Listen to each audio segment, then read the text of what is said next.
And we are the Coalition, loud and proud, outrage porn-free, civilly disobedient media, broadcasting live on the worldwide Coalition Radio Network at coalitionradionetwork.com, facebook.com/the Coalition Radio, on the mighty Twitter at coalition_radio, and of course the original mothership at coalitionradio.us. 8 years of interviews ranging from our early analog days to our days at BOB, moving forward to WPRO, Go Local Prov, and now finally, as I like to say, broadcasting from an undisclosed location high in the hills above La Prov, the naked city, the city of, well, about 300,000 stories it seems like tonight. This is the second edition, if you will, of what we're calling the Coalition Radio Focus on Business. These are terrible times we're in, and the point of this show is to speak with business people who have businesses, primarily in Rhode Island, but we've had folks just this past Sunday, a special show. We had a gentleman from the company Brood in Lexington, Kentucky, which has made national news headlines for his reaction to the dread COVID crisis. But the point is not just to talk politics, but actually give an opportunity to showcase, to talk about local businesses, to promote them.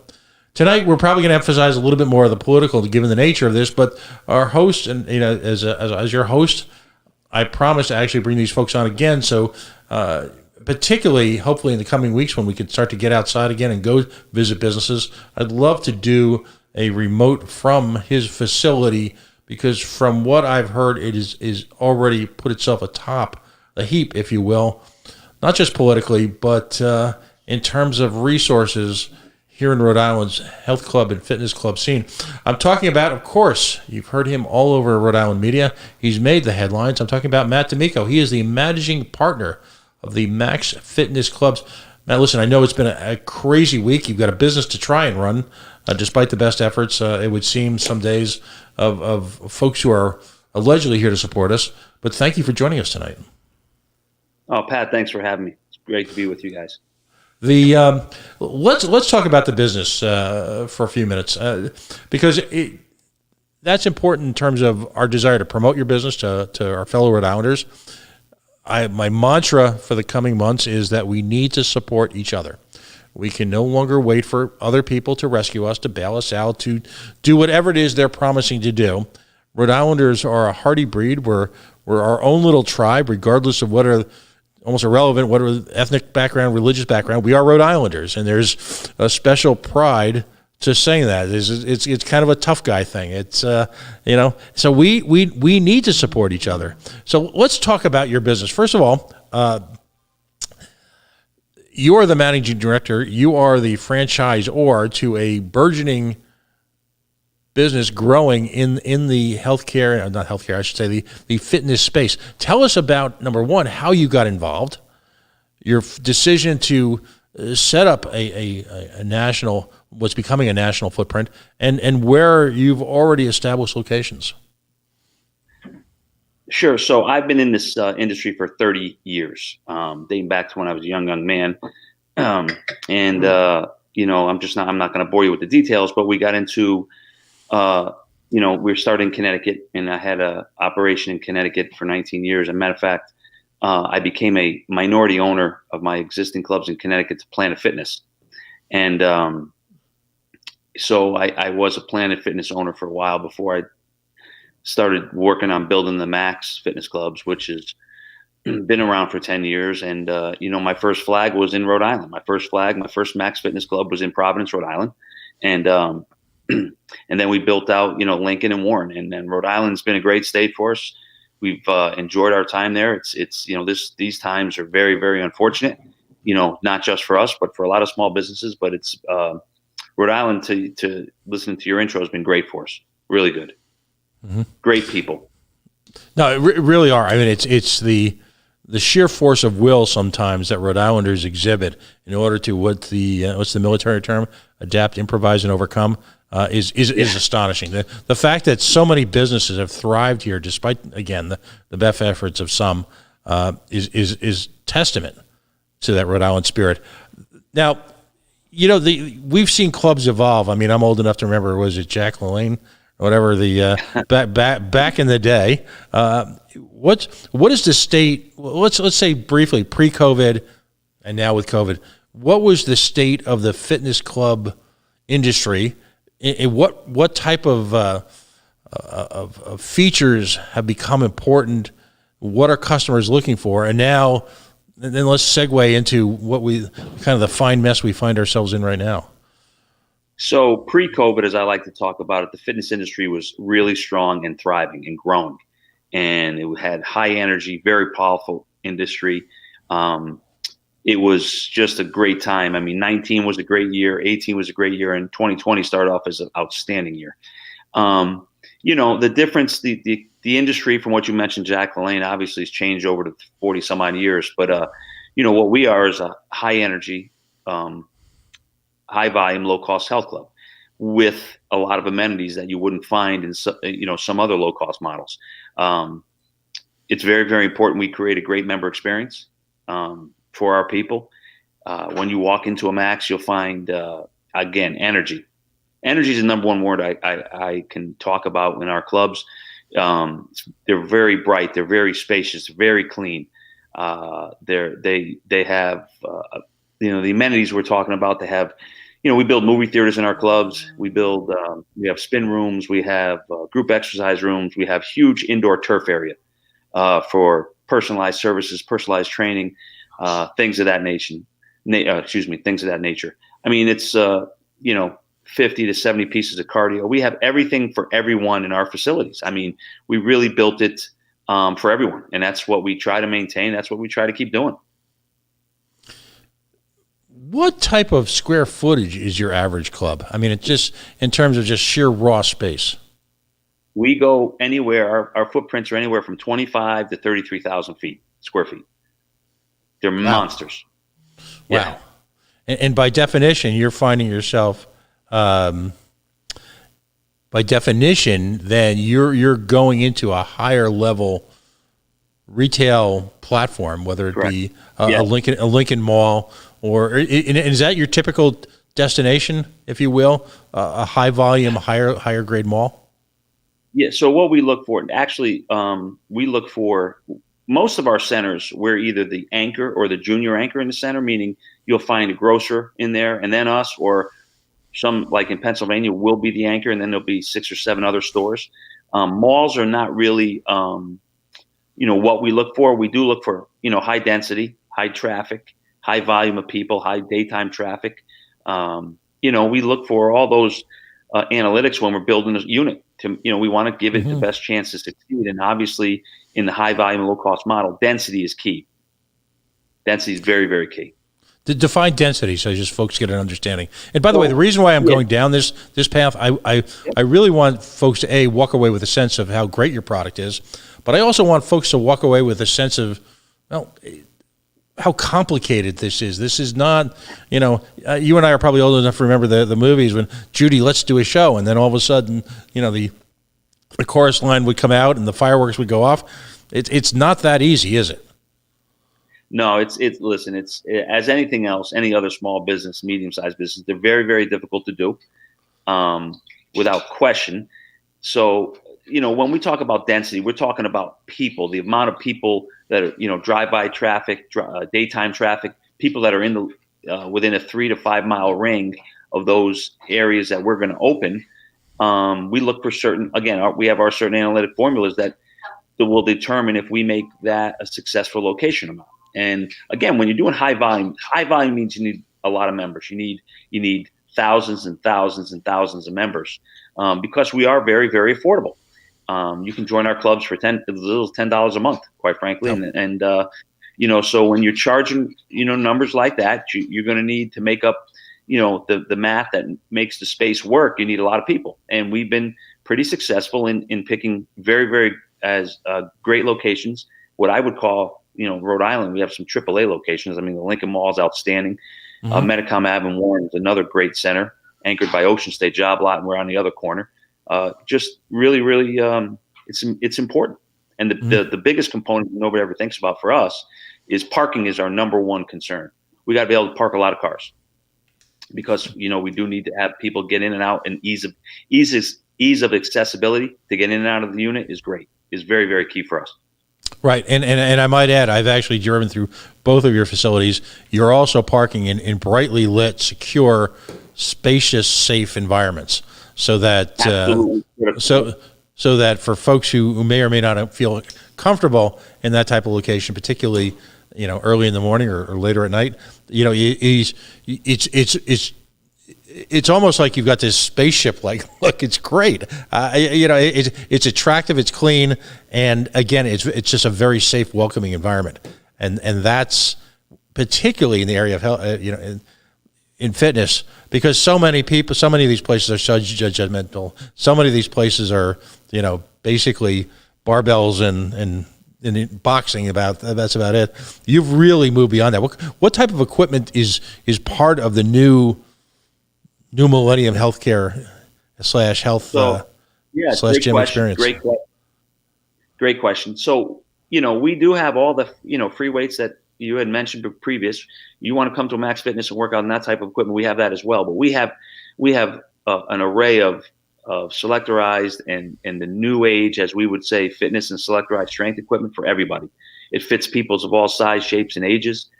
We really built a model to make sure we are for everyone. And that's what we tried to do. We tried to be all inclusive.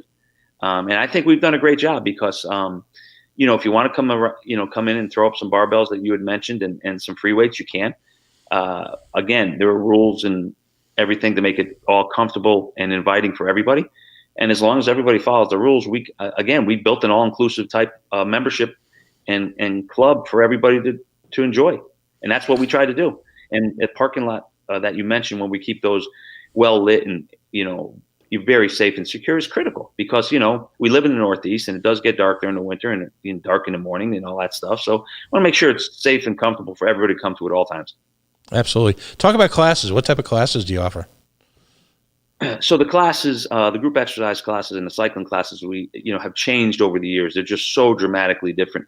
But we offer Zumba, we offer yoga, we offer HIIT classes, we offer spin classes, which anybody out there doesn't know what spin is. It's a stationary bike where we have instructors in there, and obviously Rhode Island's a fit state, so they all know what cycling is. So those classes. Plus we have Les Mills. Les Mills is we have body pump, body flow, body compact. We have all the Les Mills, which is another group exercise specific class based for health clubs. I mean, again, we have so many classes of different varieties for different types of people and different workout levels. It's been, again, very, very well received. And so I want to frame this properly. You're not just a gym. You're really a community center, aren't you? We're a full service fitness center, and that's what we like to be called. And the word, people have a bad word, connotation about the word gym. It's we are a gym at the end of the day. I mean, but we really are more of a fitness center where we have so many different types of fitness activities you can partake in. It's pretty amazing. It's what it's like. It's like Disneyland for adults for fitness. That's what it's like. We have it all. Right. And you can entertain a variety of ages. I mean, what's the optimal age group that can participate? We've had our normal people, our normal age group goes from 18 to 75, believe it or not. Wow. It's a very, very, now, obviously there's different level, different amount of people in those categories, but, pre-COVID, it was 18 to 75. Now, post-COVID is completely different. The older clientele has not come all the way back yet because of, what I believe would be a fear factor. And I understand it. We support them for staying away. We support them, we'll be there whenever they come back. We'll be ready for them. We'll welcome them back and keep them as safe as possible. And when you're scouting locations, because I imagine, I hate to use the word pause. A lot of businesses are in somewhat of a pause right now, but what's the gestation period? How long does it take you to scout, build out a location as you grow the business? Because you've got franchises available, but you've also got corporate stores, correct? Correct. Correct. So, it's from start to finish. Once we identify a location, and then we do our analytics, both financial and demographically, to make sure the area will work in our favor. The longest part of it is the negotiations with the landlord. Those take, again, those are the negotiations with the landlord is as simple as we try to streamline it we try to streamline it real simple, but there's a lot of people that get in the way sometimes, and we're okay. Listen, if we can't get a deal in a certain location, we're okay to walk away. I'm not going to force a deal that doesn't fit our financial requirements, because nobody wants to have a problem. Nobody wants to have a headache. We're trying to do deals where we'll be able to be successful. The landlord will get their rent. Everybody will be happy. That's what we're really trying to do. So when you stray away from those patterns, trouble's around the corner sometimes. That's outstanding. In terms of members, you mentioned, for example, that you've got an age range of 18 to 75. How many people will be at the club at a given time? It seems like a really nice balance. You didn't even know I was there, but it seems like a really nice balance. As far as attendance, it's not a crowded place. It's not overcrowded. No. And what happens is, I get asked this question all the time, is what happens if everybody that was a member showed up at once? Well, obviously you wouldn't be able to fit everybody in the building. It just wouldn't, the math wouldn't work. But inherently, when you're open, 15 to 20 hours a day or whatever we are open, people find their own times to work out. You have the morning crowd, the early morning, the late morning, the afternoon, right after work, late night. And no, it never gets really, really crowded. There's always plenty of space. We make sure, and if you walk through our facilities, the equipment, I didn't need anybody to tell me our equipment, need to be 6 feet apart. We started that way a long time ago. I always, from my years of working out, built our clubs with a lot of space between the equipment, because I wanted people to feel comfortable walking between it so they wouldn't have to squeeze through or say, excuse me. We never wanted facility types like that. So we built them with a lot of space inherently already when we started. We didn't need the social distancing factor.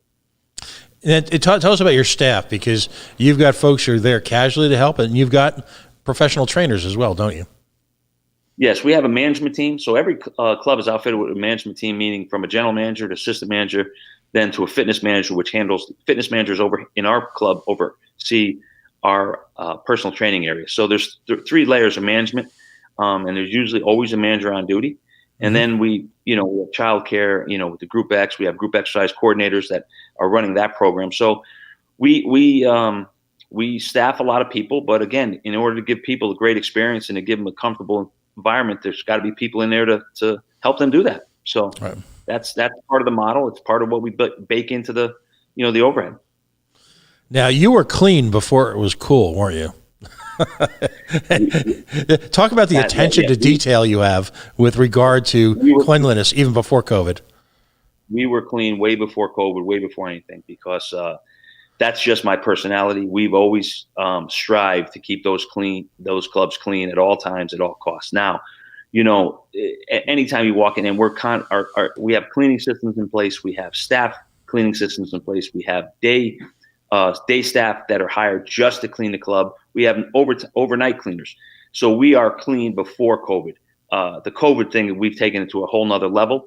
And again, we've done what I would consider a great job. Our guys all across our organization, they have, but in Rhode Island, we got a great team up there. We got great managers up there, and those clubs, I can't tell you how clean they are. They're spotless, and they do a great job. And I just wish more people would notice, but they are spotless.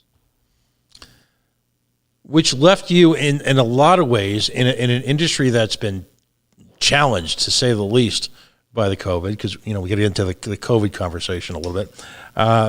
Left you in a unique position. I think when we first met, over the virtually, if you will, I spoke to you about my wife's uncle's business in New York City, where he actually redesigned the business. This was a croissant shop of all things, literally right across the street, right across from the Wall Street subway station.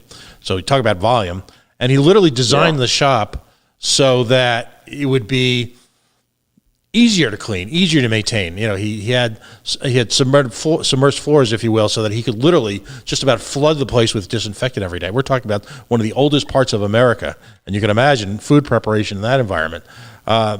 It's What, without getting into internal numbers, this type of commitment, suffice to say, is not inexpensive, is it?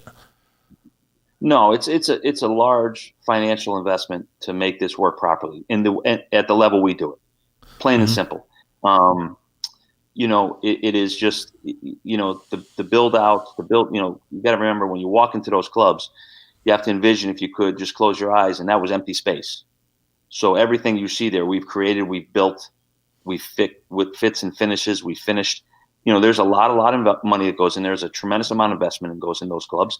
I would just say, with the equipment, you have almost between $1.5 million, depending on size, $1.5 million and $2 million all-in investment there in each unit. Wow. Real money. And it's literally, like so many businesses, it's not only is the devil in the details, as they say, but it's literally a daily grinded out, people loving what they do, but at the same time having to work really hard to execute at that level. Yes. I mean, what type of people do you look for to work for you? There's a lot of different philosophies on this. I try to hire people who have been in the industry before. I think it's critical that you have a passion for fitness to comment on what you said about the grind, because it is. You got to grind you got to grind numbers every day. We got to make numbers every day. We're not doing this for a hobby. Everybody's doing this for a living. So, but I look for people who've been in the industry, have a passion for fitness. Now, there's other facilities out there that don't do that. They want what we call bank tellers. They want nice people come in and they can teach them their systems, and that's another way to run it. That my philosophy is a lot different. I like people that have been in the industry, whether they have good experiences, bad experiences. We can always have a conversation about the Maxx experience. So if they're passionate about fitness, that's more than half the battle. And if they've worked in the fitness industry, I believe, not always, but I believe we can turn them into great Maxx Fitness, usually management. Mm-hmm. And the reason I bring this up is because one of the underserved stories in terms of business, and I'm not going to arbitrarily label business small, medium, or large, but business, regardless of size, is the importance of the chemistry of the people employed there, particularly when you're outward facing to the public. How critical it is that literally on a daily basis, in an age when everybody's ready to review you on 20 different platforms, everybody's willing, and what are the immortal words if you work in retail? What are you going to do for my inconvenience? But I have a good friend who's a caterer, and you can imagine the challenges caterers are going through right now. Yeah. And the term I hate to use, but it's in this, and this is my words, not yours. This rather schizophrenic approach by the government, in sort of, as we now know, the famous words here at the Coalition are arbitrary and capricious. But to him, one of the great tragedies was breaking up the band. You've worked at this for 10 years to build a philosophy, a way of doing business, an approach to teamwork, an approach to management, working within that teamwork scheme. You just don't create that overnight, do you? No, you don't. And that's another great comment you made. No, our staff, it's easy. Nothing works without a great staff. And, one thing I want to bring up to you, and I'm sure your caterer friend has the same concept and theory anyways, is when we have, 4, 5, 6,000 members of these locations, we make decisions in our club based on the overall good of the club. Not everybody's going to be happy with your decisions. Not every member is going to be satisfied with your decisions. So you're always going to have, some pushback on some of your decisions. And you just have to understand over the years, you're going to have to get through that. But your staff, your frontline staff, they're the key to making sure those members, again, have a great experience. And whether they agree with the club, the club's decision or not, there's certain ways to handle those things. And your staff, as you said, is at the front of the line. And it's real simple. The best staffs you have is usually end up with the best clubs. And so if in fact, and I'm not suggesting you're even remotely going there, but you're here with us tonight and you present valuable insight into this sort of chemistry, the sort of the if you're a Harry Potter fan, the the dark arts, of the magic, the secret science, it's bringing together this stew of people and expertise and product and facilities and marketing that just somehow makes it work. If you had to diffuse that for any period of time, you can't reinvent that easily, can you? It's complicated. It's really, really hard. It's really hard because this business builds on momentum. And, every time you stop the momentum and try to, start it back up, it's hard. It's complicated. It's really, you said it great. It's complicated. It's hard to do. Right. And it often takes years of almost experimentation, because you'll have people who will be a great interview, and then you get them on the job, and they're nice enough people, but they aren't quite what you thought. And I'm sure you've probably got some pretty good spidey sense, as they say, when it comes to people and hiring. But still, it's until they're out there on a gym floor or in a bistro on a Friday night when things aren't going swimmingly, it's not until that happens the first time that you really understand the measure of the individual, is it? Correct. Listen, I've made mistakes over my 30 years. I've made a million mistakes, but here's the deal. As long as you learn from them, you move forward, and you don't make the same mistakes again, which is the key. But with people, when you're dealing with people, just as you said, no matter how great the interview is, you'll never know how that person's going to react until they get into the as we call, into the fight. Yeah. And you hope, through the interview process, you can figure it out, but sometimes you can't. You just got to see them in the fight.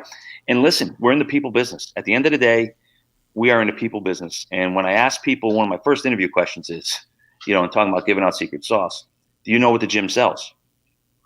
And most of the time, they'll say memberships, personal training, which are all good answers. We sell time and space. That's all we sell. You come in, Pat, we sign you up. We are giving you the membership to use our equipment. You don't get to take it home with you, and to use our space. So we're selling people time and space. So at the end of the day, we're giving them the right, it's like of a club, which it is, and we're giving them the right to time and space. They don't get to take equipment home. It's a very, very different, you walk into Williams and Sonoma, you buy a pot. You walk into American Eagle, buy a shirt. You walk in, you give somebody your money, they walk out with a tangible item. We're not selling tangible items. We're selling time and space.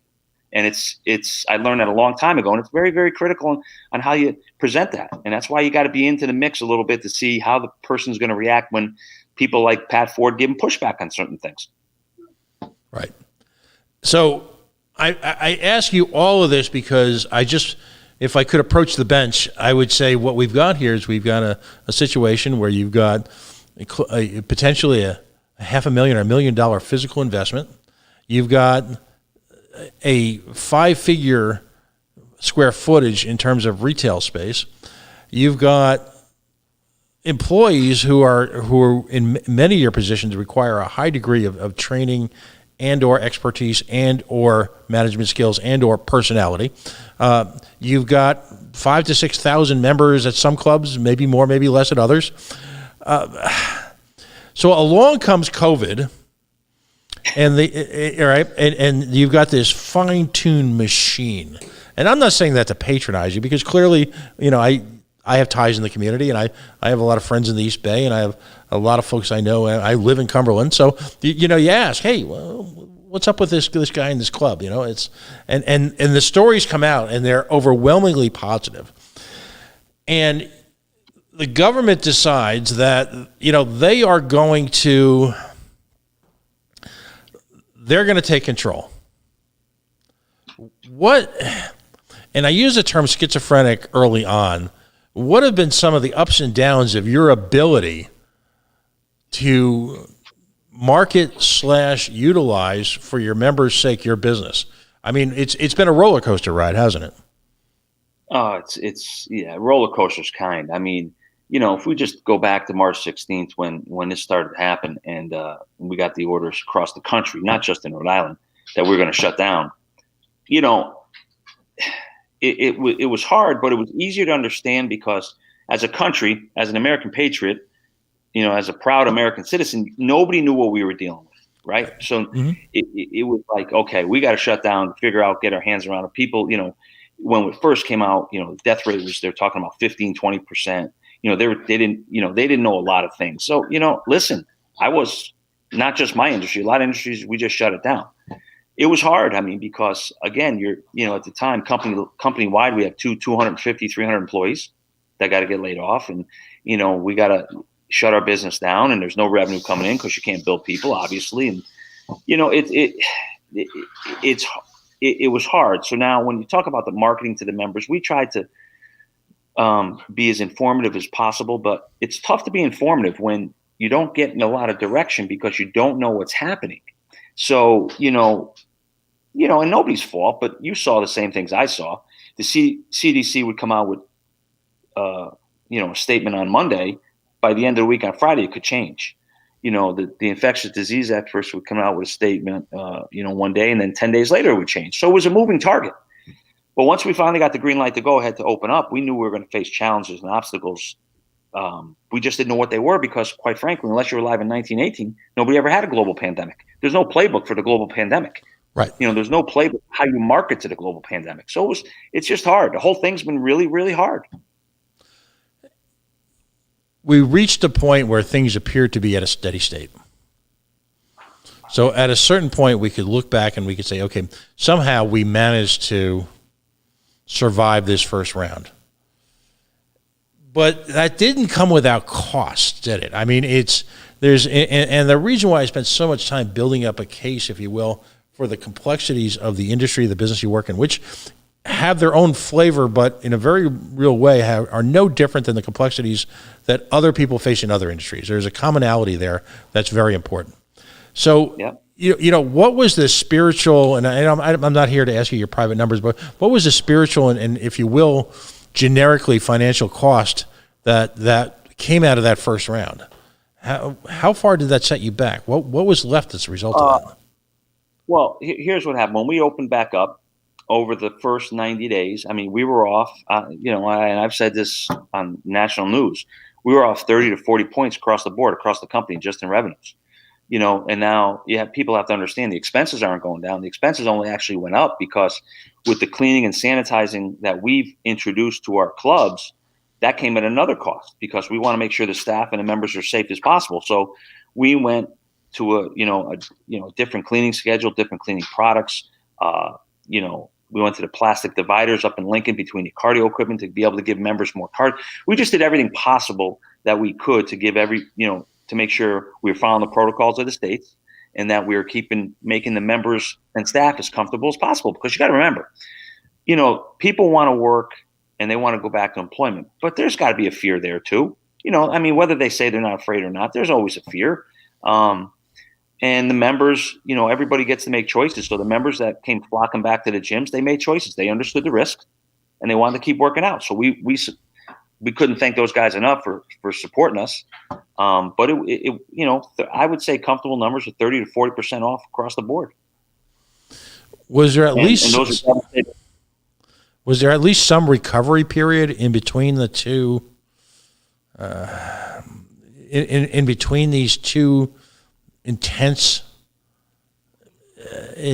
I don't know, infliction of disease. Was there any break there in the action for you? Well, so what happened is when we opened up back June 1st, you didn't really, the first 90 days were just trying to figure out what's going to happen, what it's going to be like, what's the new normal, quote unquote, going to be like until more therapeutics come online, until vaccines come around the corner, until people get more comfortable. That's why. Was there a break? No. Was it getting better? What did we see light at the end of the tunnel? Yes, because our numbers for people's usage, the check-ins on a day in, day out basis, those were starting to increase, which is a great sign for us. New memberships were on the rise the last 60 days, which was another great sign that more people were becoming comfortable. Those were all great indicators that we're going in the right direction. And then obviously, I don't know if you want me to get into this 2-week pause. That's why I'm so frustrated by again, we heard for 7 months, 8 months, science and data, science and data, science and data, science and data. So that's when this arbitrary decision came down from the state of Rhode Island. I didn't agree with it. I quite frankly can't afford it. Again, these start and stops are absolutely business killers. They're Mm-hmm. financially devastating.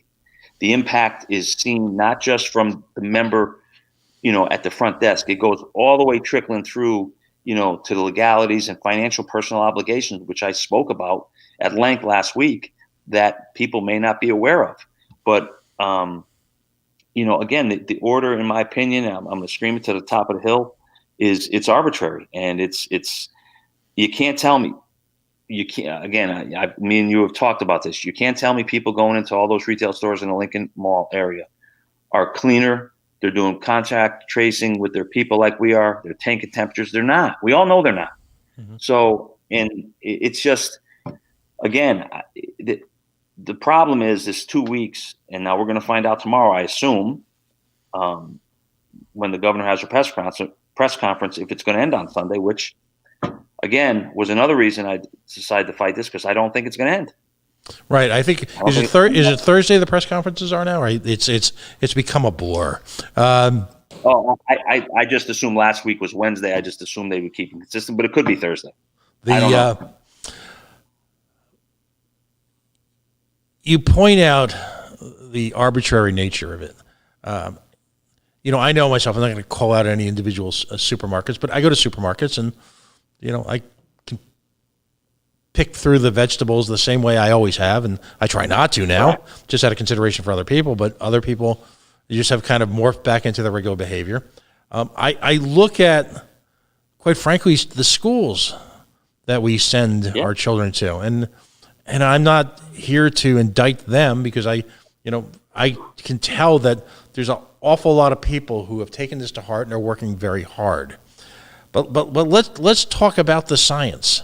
To me, due process, which is what you're engaged in right now in terms of your complaint against the state and essentially as a result of the state complaint against you, does it ever involve whether or not they can actually trace any cases of the dread COVID to any of your institutions? Has anyone thought about that at all? Has anyone acted upon that at all?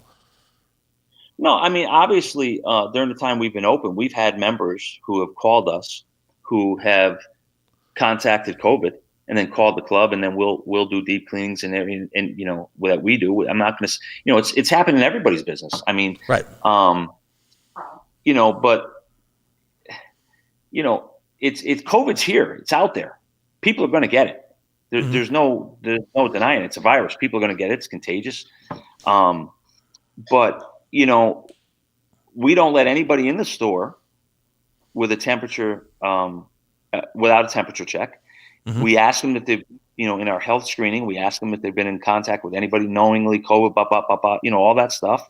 We have signs posted everywhere. Again, there's no science and data that show that gyms are a spreader. Period. End of story. And I don't mean to get riled up about this, but the study that the state used against me was from a dance studio, and you can see it right in the complaint, right on the website, a dance studio in South Korea that was published in August of 2020. I don't know when the study was conducted, but that's when it was published. Mm-hmm. Now, there was a study that just came out in our industry yesterday, and I didn't have a chance to send it to you, but our legal team has it. Europe did a study, just came out, published yesterday. 62 million gym visits in Europe, 62 million, 487 cases of COVID out of 62 million. Yeah. So now I ask people out there just to make their own, you can't even you put that in a calculator, the calculator breaks. That's a nothing number. Because gyms have taken such an unbelievable accountability to make sure it's clean and safe and disinfected, and the members have engaged in it too. Mm-hmm. It's again, and there's study after study after study, which shows that exercise and fitness help against COVID. They help against the complications of COVID. They help against everything related to COVID. Health and fitness industry is an essential business. And I asked everybody this, ask yourself this question, and I'll ask your audience this. Wouldn't it seem like the health and fitness industry being an essential business during the middle of a health crisis? How does nobody see that? Right. I mean, I'm not asking a tough question. That seems like a very plausible question. And you couple that with the fact that a significant, almost a complete sampling of your membership shows that you've got people who are highly motivated for physical fitness and safety. By definition, people who go to gyms obsessively are all about personal health, safety. So you've got a portion of the population that's going to your facilities as well as other gyms is motivated to just, they're not the type that's just going to let it slack the minute they open into a gym. It should be, given your facility, given the spacing, given the investment in plexiglass, given the investment in monitoring devices, given the investment in contractation, given the investment, if you will, in the facility in and of itself, it would appear to me that your place may actually, and this is based purely on anecdotal evidence, I haven't had a chance to read your study, your place may actually be one of the safest places in the damn state. I guess I find irony in that, but go ahead. I'm sorry. I'm not going to say I'm going to say we're one of the safest. I'll tell you that right now. We are one of the safest places to be, because I know that between the staff and the members and the cleaning that takes place in there, and the amount of money we spent to make sure it's safe for everybody, you're not far off. I'll tell you that right now. We take pride in it too. No, and by the way, go ahead. Who wants to be a place where, listen, if there was studies saying, hey, fitness centers, they're super spreaders of COVID. I got a wife, I got family, I got kids. I'm not going to fight. I'm going to shut. If that's a study that would say, hey, this is a bad situation, well then, what am I going to do? But there's no science or data that show this at all. All. How can you? I don't even see. This is the frustration. How could you use a study from South Korea dance studio? How can you use that? You're looking when you've got people looking for a body of work that will be confirming of their suspicions, their prejudices, if you will, in the biological sense. They're going to find something somewhere. Their work is outcome directed. No, I get it. I just it's unfortunate. I mean, we could spend hours talking about this all night, but it's not going to change my opinion, my view. I believe in it 100%. That's why I kept the club open. I did not agree with the judge's decision. My law firm, that's why we appealed it immediately. We didn't think, because the bar to get a TRO was so low, we didn't think we were going to win that. But again, I'm going to continue to fight this because it's wrong. It's wrong on every level. Right. Interesting, and the point's been made before in the media. Was and I had the opportunity to listen to the Dan York show when they interviewed your attorney, and great find there, by the way. And I listened to hell of a guy, hell of an attorney. It's the notion that you can negotiate your individual industry's outcome in a moment when we're touting science is astonishing. I embrace what I've seen. I've been out to eat a few times, and the restaurants I've gone to have, I'll say one just because it's been such a positive thing. Red Stripe down in Providence. I've gone there a couple times. What a job they've done. They managed to incorporate this very expensive solution in terms of segregating customers and giving the distancing, maintain the bistro environment. The place is spotless. Wow. The point being that, and this is why I believe that government doesn't really understand the relationship between yourself as the business and the customer. In a really sort of twisted way, there's actually an opportunity here for the businesses. By excelling as you do in being clean, whether you're a hotel, a restaurant, or a gym, you can actually use that to grow your business. You can promote that to people as a reason why they want to go to your shop. You can promote that as a reason why you want to eat there. The Hilton chain has done an amazing job of promoting a very real, a very disciplined approach to hygiene for hotel rooms. And quite frankly, I travel on business occasionally. I feel very safe going there because of this incredibly aggressive approach they've taken, much like your businesses. So the notion is, and this is why I'm so frustrated about the difference between, say, the public sector and the private sector. You, on a daily basis, you and your investors, and this is a complicated scenario. You've got investors, franchisors, vendors. You've got a lot of folks with skin in the game based on the success of your organization. A lot of people, employees, families of employees who, quite frankly, at a time like this, look to you for work so that they can feed their family. Government has nothing.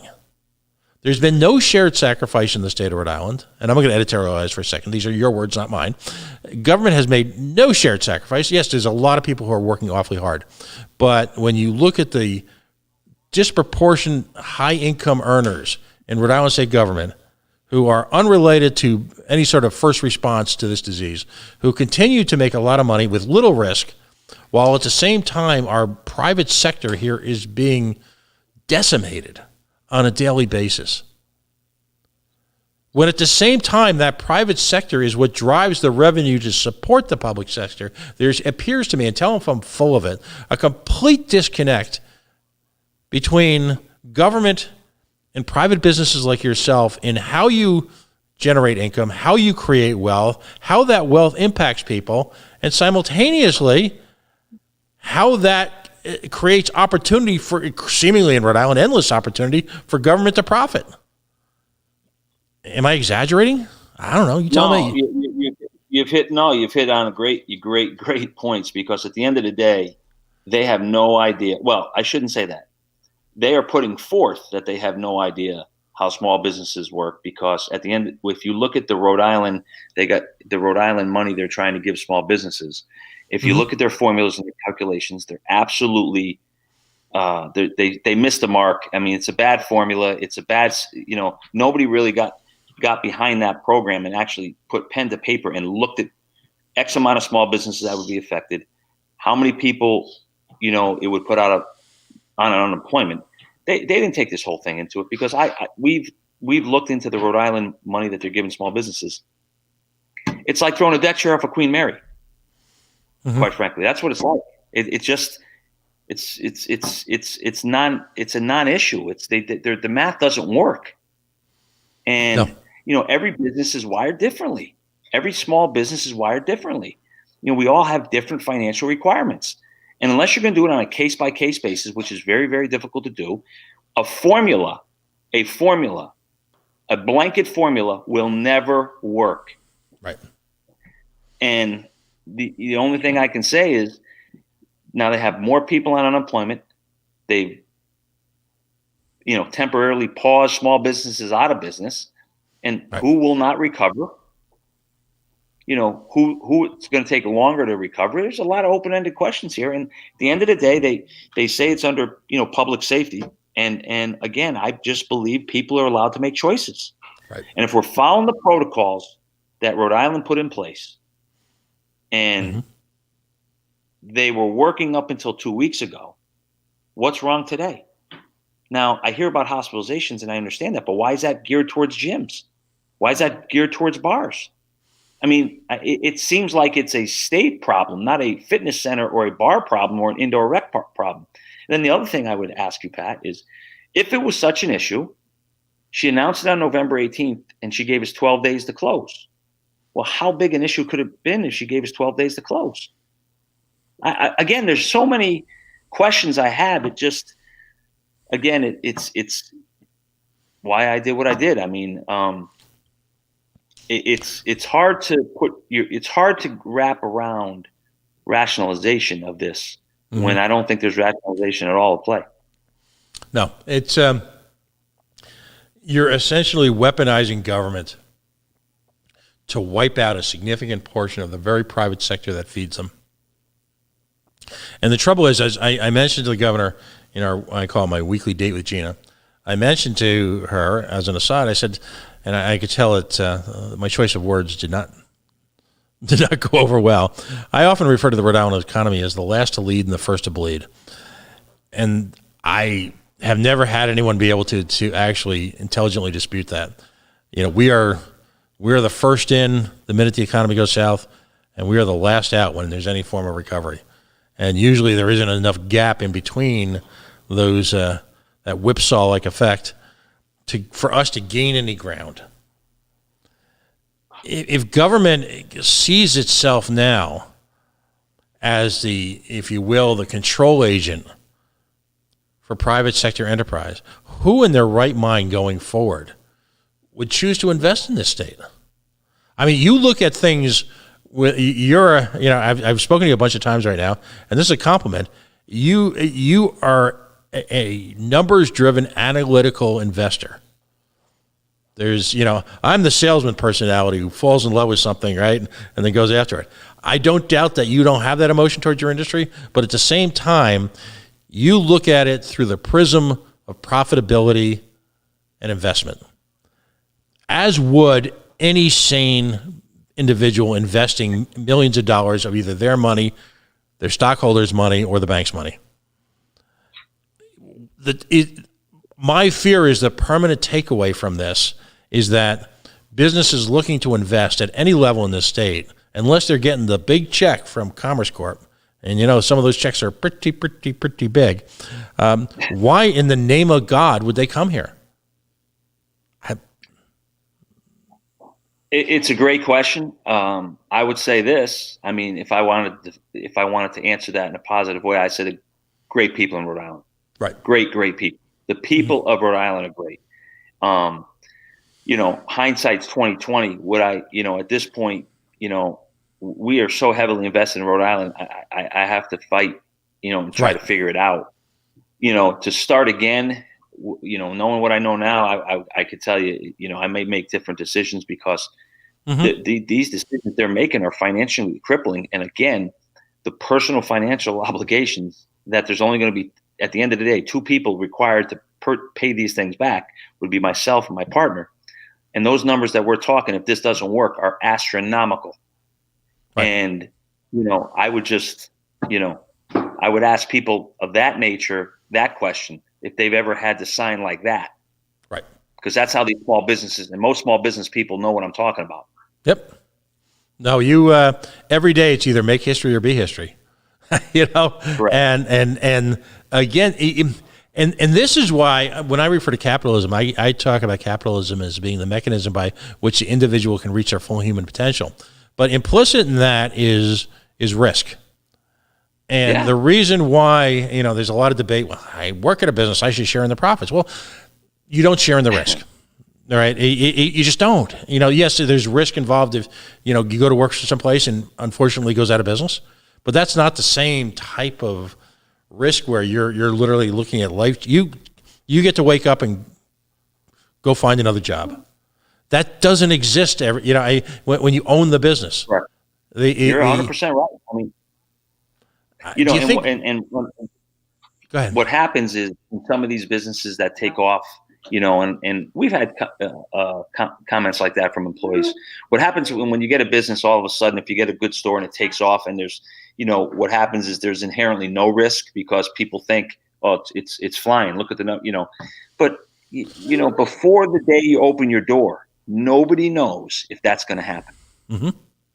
0 people know, and you've already signed on the hook with the landlords. You've already signed on with the banks. You've already signed on with the equipment companies. And to your point, that's the risk. The risk is, we all got to do something, but that risk is real. I'm here to tell you it's real. During the day, I work for a wonderful organization. Doesn't matter who they are, but I sell big honking trucks for a living. And okay. And ultimately, when the car, you see the car carriers coming up from West Greenwich or East Greenwich or whatever, and you see that you see those 8 or 9 cars on, and they're shiny and maybe they're covered with stuff, but there's some pretty hoity-toity cars in there, some real bougie stuff, right?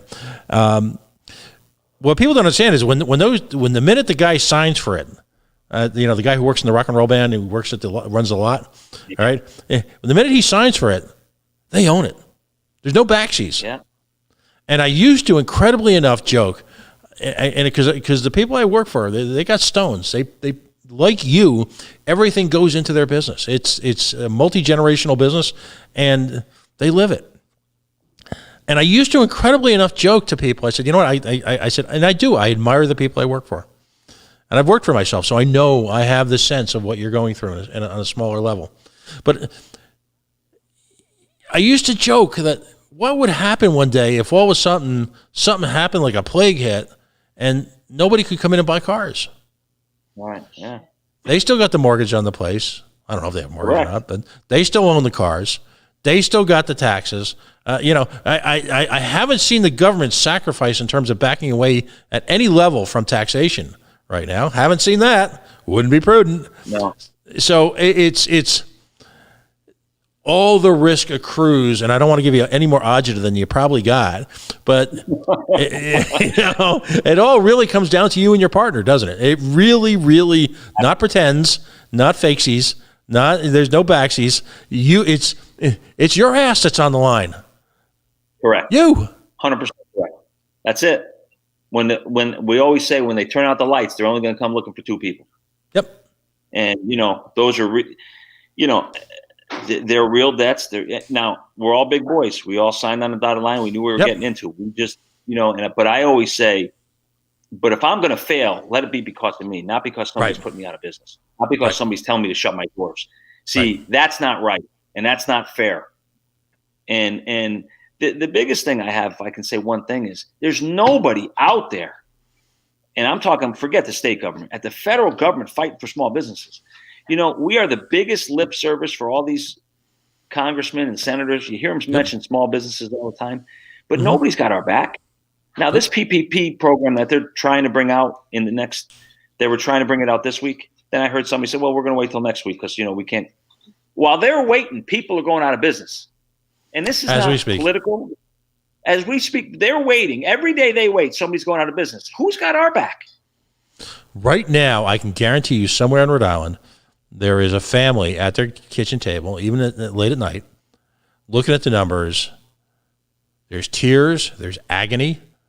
There's, in some cases, these are multi-generational businesses. There's guilt. There is pain at a level that's hard to really understand unless you've been there. There's real pain. This is not some decision that you make and it's just, okay, you get up the next morning and life moves on. There's no closure. There's no, there's no morning after for a lot of these folks. This changes their way of life. This ends their way of life. And for a few $1,000 a week or this or that, or filling out this obscenity of a form to get back the money that ultimately you paid to a government, I got to tell you, it's just terrible. It's sad, and I got to ask the question. I got asked the question Friday night when we had to close when the SRO came down. Not one person brought this up, and I said, "What about my staff? What about the 60 people that are employed? Right. That we now have to lay off. We're going to try to help them as best we can, but we got to lay them off. They don't get to go to work. Nope. You got the holidays around the corner. They got mortgages. They got rents. They got utilities. They got food. They got Christmas presents. Nobody mentions that. We just get to say sorry. No, never mind. I mean, it's just not right. Move along. Nothing to see here. Where do and by the way, again, thank you for joining me tonight. This has been kind of cathartic for both of us. This has been more like us more like sitting around and having a beer than having an interview. Where it stands right now, you are enjoined from opening for business. My understanding, as you mentioned earlier in the show, you've appealed it. Is it the 14th or the 15th that you're 14th? 14th, right?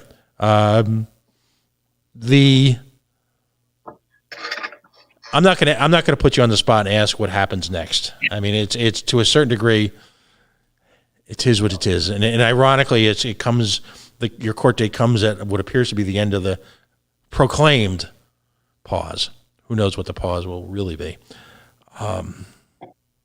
There's nothing more I can ask you or say. I just, our hearts are with you. I thank you for having the stones to do what, and I'm not judging anybody else. I can't ever put myself in a position of someone who owns a business and what their reaction is, because it's so deeply personal.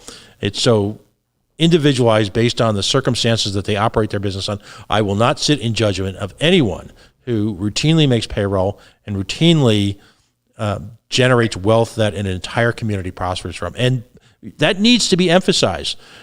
Rhode Island is a better place because you are here, and Rhode Island is a safer place and a more prosperous place because Matt D'Amico and his partner opened up a business and have, by all accounts, have done every single step the right way. Because believe me, if you hadn't, the machine that is state government would have let us all know. They haven't been able to dig up anything on you guys. And I don't doubt there are people out there trying, but our hearts, our minds, our pocketbooks are with you. I know that there's a lot of people out there who, the minute they heard about this, went up and just started buying day passes. The support we've gotten for local small business owners and people themselves, and just been off the charts. It's been great. I can't say thank you enough to all those people. It's been super. Something in times like this, it's so appreciated that I can't even thank them all. And hopefully, if we get behind us, hopefully I'll get a chance to meet a lot more of them in person. But they've been great. They've been absolutely great. Well, tell us again, first of all, are you, and I know the laws around this are pretty tough, but are you selling gift cards? Are there ways that people can just reach out and support you during this period of time? No, we're not selling gift cards. We do have, obviously, a couple of members have set up GoFundMe pages, try to help us in defray some of the legal costs, which has been great, which has been much appreciated as well. But no, we're not selling. When we close for business, we close for business. I don't want to get into that. If we're closed and you're selling gift cards, I don't need the aggravation in case the state would come down and say, well, he didn't close because you're selling gift cards. I don't play those games. I just listen. We're just going to take it to the day by day, make decisions as we go, and we're just gonna, we're gonna fight the good fight, and we're gonna fight it the right way, and we're gonna hopefully get a rally around small businesses around the state of Rhode Island, and we're gonna get a great outcome. That's what we're looking for. And I'm just going to put a rhetorical question there to kind of put an exclamation point on this. Have you thought about running for political office after all this is done? That's been a well-asked question. I've got that question asked a lot. I mean, I could tell you, I would. The only thing I would tell you, if I could run on a small business platform, I would, because there's a lot of great people in the state of Rhode Island own small businesses that need support, and that need support from bigger guys that are supposed to be protecting them and have our back. Right. So we'll just let that hang out there. Yeah. But listen, we're all like I said, we're all behind you, and hopefully tonight, in its own way, did some way to shed some light on some of the challenges and as well as the victories that you've engendered, and some of the thought process behind all this, to give people a sense who may not have ever owned their own business, some sort of visceral sense of just the sheer magnitude. Again, I don't want to give you any more agita, but just the sheer magnitude of what you're involved with on a daily basis. And so again, our hearts are with you. I want to personally thank you for taking time to join us for this because I know you've got so much going on. I'm going to be sharing this around Rhode Island, and I hope folks will give it a listen and take, because you're preaching. This is not just a business for you. This is sort of a mission, right. And you're preaching, and people need to get a little economic churching in. If I could paraphrase from a movie I think we all like, people need a little churching. So God bless. Hey, no worries. And I hope in a month or so that we can do a show where we have videos of all your equipment and have one of your trainers on. And Yeah, That we'll do it right from the middle of the gym. We'll set you up. We'll put plexiglass around everybody, and we'll do it right from the middle of the gym. Excellent. Matt D'Amico, he is the managing partner of a growing fitness empire, if you will, with a footprint that's starting to work throughout the Northeast. He'll be back right at it. He'll be growing again, I'm convinced, in just a few months once we get this behind us. But he's the managing partner of Maxx Fitness Clubzz. Right now they've got facilities in Rhode Island, in both Warren and in Lincoln, Rhode Island, of course, at the Lincoln Mall. And he has decided to take on the state apparatus, but in the most positive professional way imaginable. This is a rebel with more than a clue. He has complied with every single state edict in order to protect his family, his business, and as or more importantly, his club members, who he clearly feels a responsibility to, both in order to provide a facility where they can safely engage in physical activity, become healthy, become fit. He has supported the state through tax dollars in so many different ways, I can't even begin to measure it. He employs dozens and dozens of people, of all ages and all experience sets. So he is literally, his work and the work of his team is supporting families across Rhode Island. Again, this is, we need more of this and, well, less of that. Going to sign off tonight. Matt, thanks again. We are the Coalition. We are loud and proud. As always, we are outrage porn-free, civilly disobedient media broadcasting live on the worldwide Coalition Radio Network. Facebook.com/The Coalition Radio, on the Mighty Mighty Twitter at Coalition_radio. And, of course, the original mothership, CoalitionRadio.us, where 8 years of interviews can be found, including one of the great hours we ever spent with Stephen Brown, the head of the ACLU, and, of course, the Cool Moose himself. We're going to be putting those back up from the vaults so that people get a little sense of the history of this show. We appreciate you spending an extended evening with us. We'll have this all over social media tomorrow. Have a wonderful night. Thank you for listening. And we'll see you tomorrow night, where Ramp, our show dedicated to providing information and access to people suffering through physical challenges, as well as some guests we're going to have on to discuss the politics of personal liberty. That'll be tomorrow night. Have a wonderful evening. We'll see you soon.